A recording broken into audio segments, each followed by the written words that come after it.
Nigga.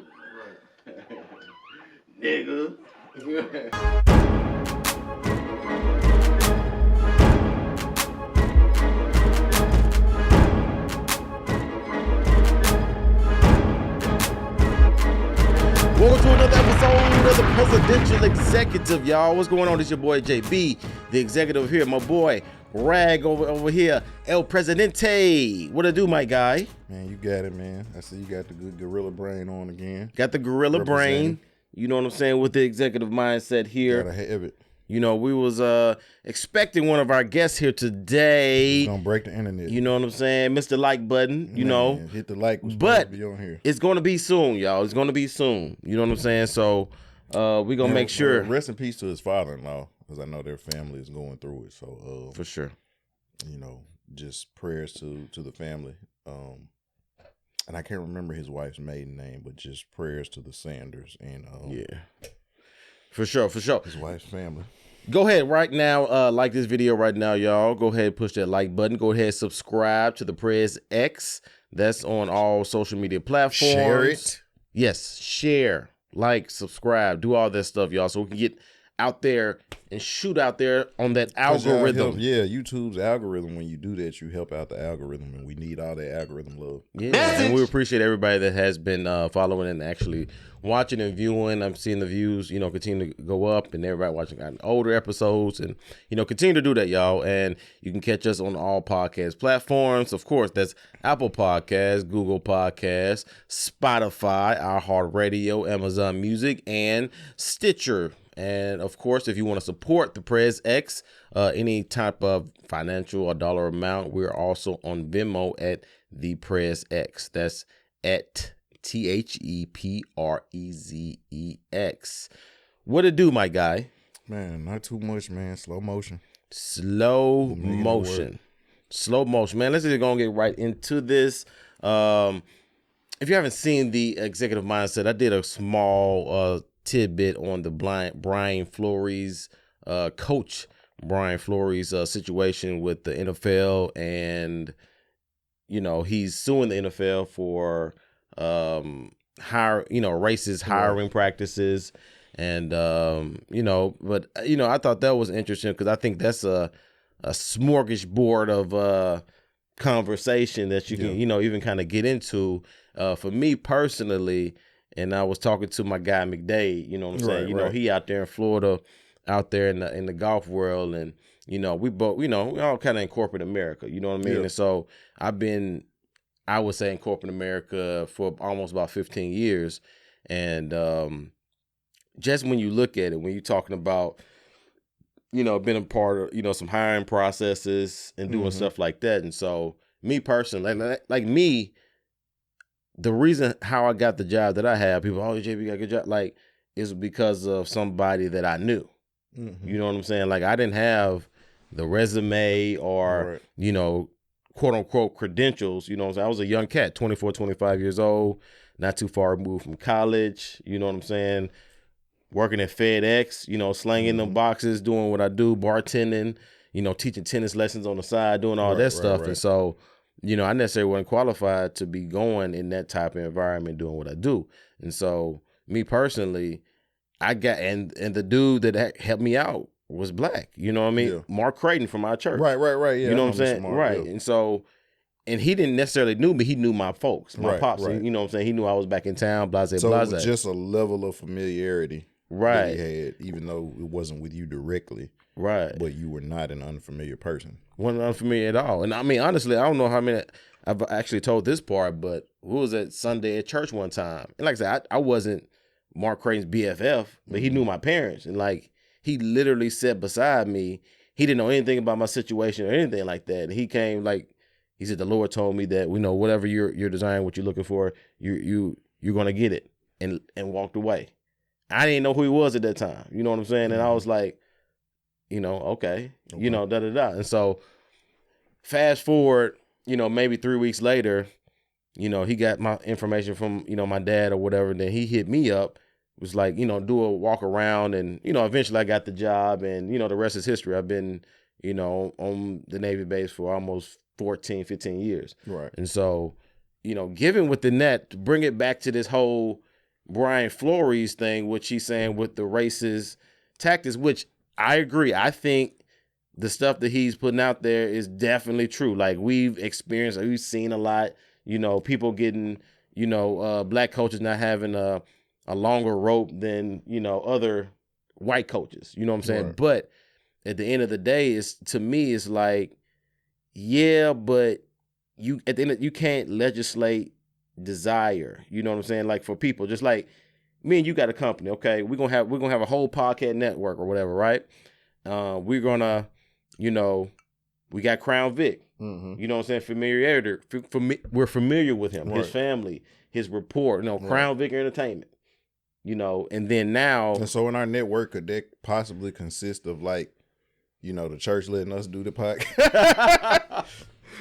Message? No, I'm just playing. That could be. Vic gonna shoot it. Yeah, Vic gonna shoot it. I'll be a producer. Let's do it. They don't want to have me on camera though. Let's do that. So, but if we do that, we're gonna hire people that we're comfortable with. We're gonna hire people that more than likely 78% gonna look like us. Yeah. You know what I'm saying? So the owners, even though it's some other stuff underneath that, like they're gonna hire people that, whether you like it or not, like that they're comfortable with, that look like them. You know what I'm saying? So at the end game, it's like, how can you legislate that to where now you're gonna force these dudes to necessarily hire somebody just because they're qualified? Because just like I was saying, like even when I got my job, I know some other people more qualified than me, than get the job that I had, but I had the relationship. I knew people in different areas that can, push me up and, get me that type of job, making that type of salary at that time. And it was just a fit, and just like with this situation with Brian Flores, like I think it's a lot of black coaches that are qualified, but it's like, I mean, do they want to have Sunday dinner with you? Right. You know what I'm saying? And so just like, would you rather have Sunday dinner with me or with, some other dude that, has all the other stuff on paper that you want? But, I check all the boxes as far as I'll get your jokes. I won't get offended. You know what I'm saying? You won't have to, you know what I mean? And so that's what I think some of these owners are thinking about. Not all, because it is some shady stuff going on behind the closed doors. But my thing is, can you prove it? Well, I mean, apparently they can. Apparently Hugh Jackson can. Apparently Brian Flores can. Apparently Marvin Lewis has been doing some interviews. Now, he hadn't said anything about the lawsuit, but they all have spoken about things that have gone on under the table. And so, like, yeah, I wish, like, I had kept certain documentation because, like you talked about at FedEx, like, everybody starts off throwing boxes. Right. But then you get to the corporate level to where now you're not touching a box. And so, like, I was the step below. I was taking the management classes. You know what I'm saying? I was in the Aspire program. So, and I was looked at as one of those people that, like, he has the mind he can run a flight. He is a leader of men. Like, he has the mental capacity. He's very cordial. People like him. But at the same time, I was a person, don't give me the employee handbook. I'm going to read it. Right. So now when you're asking me to do stuff, you're my manager and you're asking me to do stuff that goes against the company policy. And I know that if I get caught by another senior manager, that's my butt on the chopping block. So I would ask my manager, can you give it to me in writing? And that would rub some of them the wrong way. So now, and it would get to the point that, like, if you work with me and, like, you might have been a driver or something, I'm not finna, you know what I'm saying? Like, I don't know how many kids you got or your family. I'm not finna try to throw you under the bus. If I could do whatever I can do to help you as another black man and as somebody I'm cool with, I'm gonna do that. But I had managers who didn't like that. I had managers who would be looking, what did JB do? Did he drop a can? I'm like, dude, you want this man to lose his job, lose his insurance? He got kids he got to feed for what? Like, what do you gain from this? Yeah. And just got a kick out of writing up another nigga. Like, that's like, but again, my white counterparts, or like your white counterpart, if he was a driver, damn near run somebody over. oh well, what had the light got in your eye? Somebody was coming. They would come up with every excuse so that this person wouldn't have to get written up. But if it was you, and you could have had every valid reason of why you had an accident or something, but they want me to throw you on, and I wasn't going. And so now it got to a point to where every time something happened, they were looking to, and not all, like I said, now I had some my black managers all loved me, would do anything for me. Yeah. Essentially I was in a situation where I resigned so I wouldn't get fired. And essentially I just had a flight go out late. Mm-hmm. It happens all the time. You worked out if it happens all the time. Situation wasn't my fault. Mm-hmm. But I owned it. I was like, look, I should have checked the CAN number. The CAN number that my other, that I was given wasn't the right CAN number, but I put it in the system. That's my error. It is what it is. But like essentially they were trying to say I purposely sabotaged my own flight. Right. You know what I'm saying? And so I resigned. And again, my black manager, so resign so you won't get fired. So a couple months you can reapply. You can get your same job back, same pay, your seniority out there. So check this out. I go apply for this company called Red Dot while I'm going through this whole situation. They have a warehouse supervisor position. And because I've been a ramp agent at this point, almost 10 years at FedEx, I'm qualified to run a warehouse. So again, I'd have been coming to work, khakis like Jake from State Farm. I wouldn't have had to touch nothing.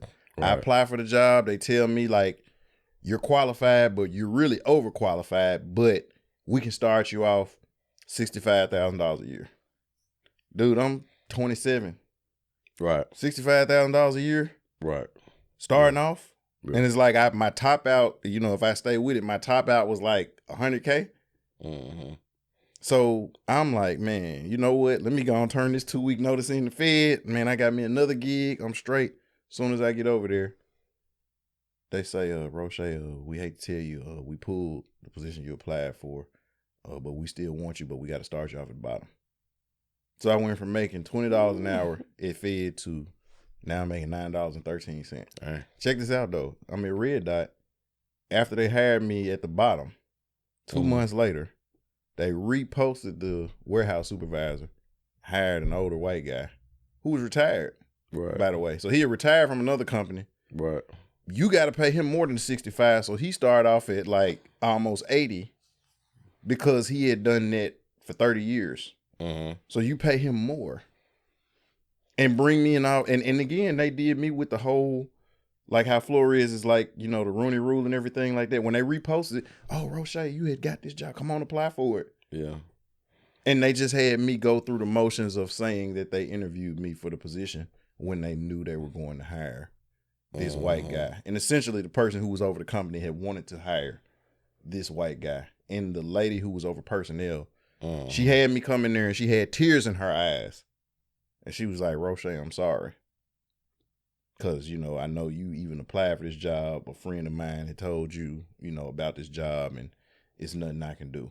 And you deserve better. I'll be interested to know of like that relationship of the white guy that got hired, or if it was any of he knew, or he, he knew anybody around the tree that, it's possible. You know what I'm saying? And so, like for me, like I'm not the one to scream like the racism card, maybe to the degree that you would, because I know we think a little different on certain things when it comes to this, just because at the end of the day, because if us, like who Michael Jordan hired when he's Rod Higgins, he used to play with him on the Bulls and stuff like that, he never was in an executive role, right? You know what I'm saying, before Jordan put him up there, but that was his guy. He looked like him and stuff like that. And so when I look at like even like the NFL, like the owners, you know what I'm saying, like they what am I about to say? They don't work for the NFL. The NFL works for them. You know what I mean? So it's like, to me, this is almost like your boy Kaepernick situation. Almost, he kind of like, to me, kind of like taking like a Kaepernick approach. Yeah, I don't. If he ever coaches in the NFL again, that would shock the hell out of me. I don't think that's going to happen again. Nah, I don't think so. He can come to TSU though. You know what I'm saying? He gonna be our defensive coordinator, OC. Whatever you kind of want to do with that. If he filed a class action lawsuit, I'd say, man, go for $500 million and settle for $3 I mean, because again, like I said, you're not coaching the NFL again. I don't think so. Yeah, it's gonna be rough. It's You know gonna what be I'm tough. saying? So like, and if that happens, and then you actually get a legit shot, Yeah, because I think that if he does, it'll be a scapegoat situation. yeah, You know what I'm saying? Like they'll try to do him on like some Mark Jackson stuff in the NBA. yeah. Whereas like, because Mark Jackson built up Golden State. Yeah. You know, and even in that situation, like people can say what they want to because I would think one of the owners of Golden State is homosexual. But what he said was when they asked him about Jason Collins, when Jason Collins came out, Mark Jackson said, "I'm praying for his family." That was the homophobic statement that he made. He didn't say that he's going to hell. He didn't say that that's ungodly. He said, "I'm praying for his family." That was the statement that he made.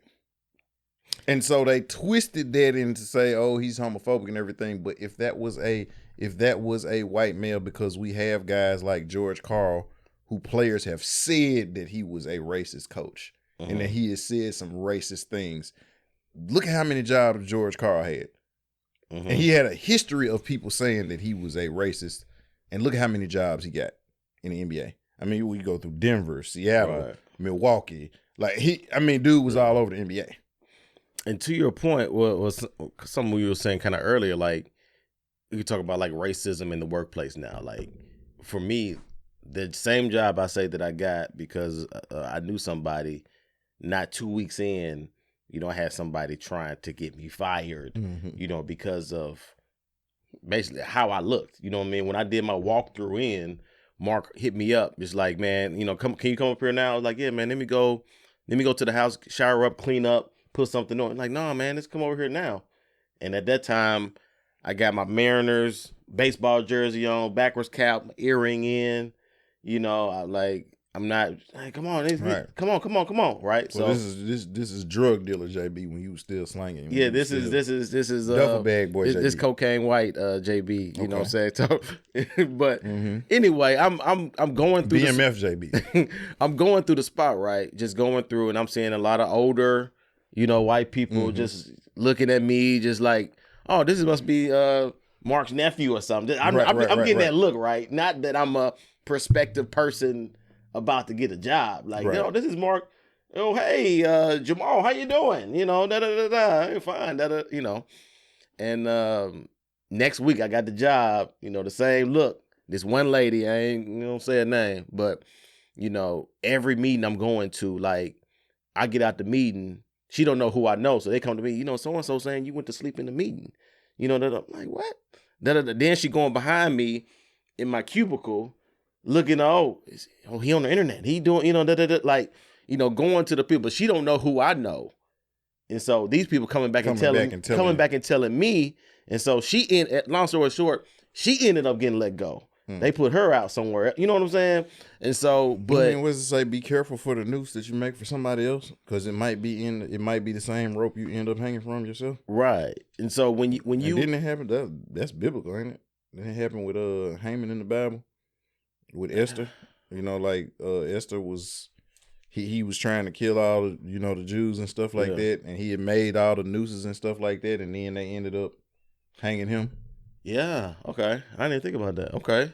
But even within that, like, to me, hiring that's way tougher. But when you get in it, just like with anybody, I'm sure Vic has, experienced some stuff. But when you Crown has never experienced racism in his life. He never experienced it ever. He went to Bolden. He went to Bolden. He's definitely experienced racism. Yeah, he probably experienced that 2 or 3 times a week. But just going to study hall. You see how I'm able to own it when I'm wrong, because I just made a blanketed statement because I didn't know what I was talking about. Yeah. But obviously, when he said Bolden, I was like, yeah, he did go to Bolden. He definitely has experienced racism. He has experienced. All my cousins went to Bolden, and that was, yeah. Yeah. So that was different, but the whole the racism thing, as far as in the hiring practices, like, bro, like, I look at it, I'm like, well, to get on, I think it's more so about fit. But when you in there, that's why I think the black stuff, maybe hinder you, because now we in there, like, I ain't gonna. Well, look. I can't say. I just say where I was at You before. say it? I know, right? I'm looking at what I said, but certain employees, they'll use the MF word and kind of go off and say certain things, right? But So it's would they say this in a meeting or just in a just kind of in a casual casual setting. conversation? Yeah, but if one of us say it, it's a different vibe. It's a different tone to where now it may be more aggressive or more threatening. If we, you know what I'm saying? And like, just truth be told, like, but we know that already. You know what I mean? So it's like, I ain't tripping on it, but it's like, I know certain things that, shouldn't be said, preferably by me, because, I'm not a light-skinned dude. You know what I'm saying? I think light-skinned dudes maybe get a little pass in certain instances. You know what I mean? But I mean, Vic used to get away with a lot of stuff for being light skinned. Or maybe acting light skinned. I don't know. One of them. Vic, not you. Oh, I can say this stuff because, see, y'all don't know. Like, I told Crown was supposed to have a mic so he could participate. And y'all are like, who is this Crown guy that they speak of? So y'all are going to have to follow him at Crown 901. We going to get Crown. We going to get Crown on here. You don't have to see his Crown face, is like, man, but you can hear his voice. And it's probably going to be edited out because, like, I had cussed him out before we started shooting because we had talked about this he did, before we started. And it was like, did. Okay, yeah, you can plug the mic up. And then we started. I'm like, where's my, I ain't getting on the mic. So I had some harsh words. Yeah, you know what I'm saying? And don't get it twisted. Like, Crown is literally like a brother to me. For sure. You know what I'm saying? And so he know. You know what I'm saying? Like, but he got some good input. But now, like, so like when we say acting light skin, what does that mean when somebody acts light skin? When somebody acts light skin, at least in my view, you know what I'm saying? When they act light skin, they, I think of what is it? El DeBarge, night and day. Then I say it right, you not. He on the video. You know what I'm saying? That's what I think about when I, think of like light skin, like just kind of El DeBarge actually, by the way, had the best version of that. That's the original. The El DeBarge is the original. It's the El DeBarge, the in Blackstreet, and Tupac. I don't know if I heard that go back before. and listen. Yeah, that's the original. Okay. That's where Blackstreet sampled it from. I might need to listen to that. Man, when I tell you, that's the best one. I might need to listen to that one. But it's interesting though, because check this out. You know that comes from, because we're talking about this racial stuff. Like, that is even steeped back in like slave times. What's that? Because essentially, like, the lighter slaves were mixed. That they had been, having probably sex with birthed by somebody that owned the slaves, whether it was the one of the women in the house who had an undercover baby that they didn't want to get rid of, but like they didn't want nobody to know that, little Missy then got pregnant or whatever. So she had the baby in secret, and that child grew up in the house as like a cook or a butler or something like that, or mastered and raped one of the women. You remember the John Halle Berry was in back in the day? Queen. Queen, exactly. Yeah, because she was a product of a rape or something. Right, Yeah, exactly. Yeah. And so essentially the lighter skinned slaves, a lot of time, not all the time, but a lot of times, were the ones that, like, because you already know the three of us, you already know where we would have been at. Yeah. We'd have been like the episode of the Boondocks. We'd have been in the field, take our black asses out of here. We'd have been in the field singing that. That would have been the field. But if we were like, okay, we finna go revolt, like our light skinned brethren would be the one going back telling Master, the president and the executive and the crown, they's trying to take over. Like, and so now we're getting whipped or buck broke or whatever because they went and snitched on us. And so they kind of had a bourgeois attitude as if they were better, to where as if like they did something, they wouldn't get the same treatment that we got. And they would feel some type of way when they got the same treatment that we got. Yeah. And you know what I like about Steven and Django, the character that Samuel Jackson played. Yeah. Steven he's the epitome of acting light skinned, but I like the fact that they got a darker actor to be that, but he was acting light skinned. And so it's no, like, don't get it twisted. Like, we're not looking down on our lighter brethren or sisterin. You know what I'm saying? Because, like, my brothers, my dad, like, a lot of my cousins. Pop. Like they all like, you know what I'm saying? So I have a family full of acting light skin. Yeah. And it's no beef, but it's just funny because in certain situations, even in the hiring process, that they will hire a lighter skinned black person before they will me or you or Cram, because they feel less threatened by that person. It's an image, you know what I'm saying? It's an imagery thing, you know what I'm saying? That can, you know, play a part into that, you know what I mean? So, man, y'all, until next time, continue with that executive mindset. Most definitely keep it presidential. Salute. Riva Dirty. Ow.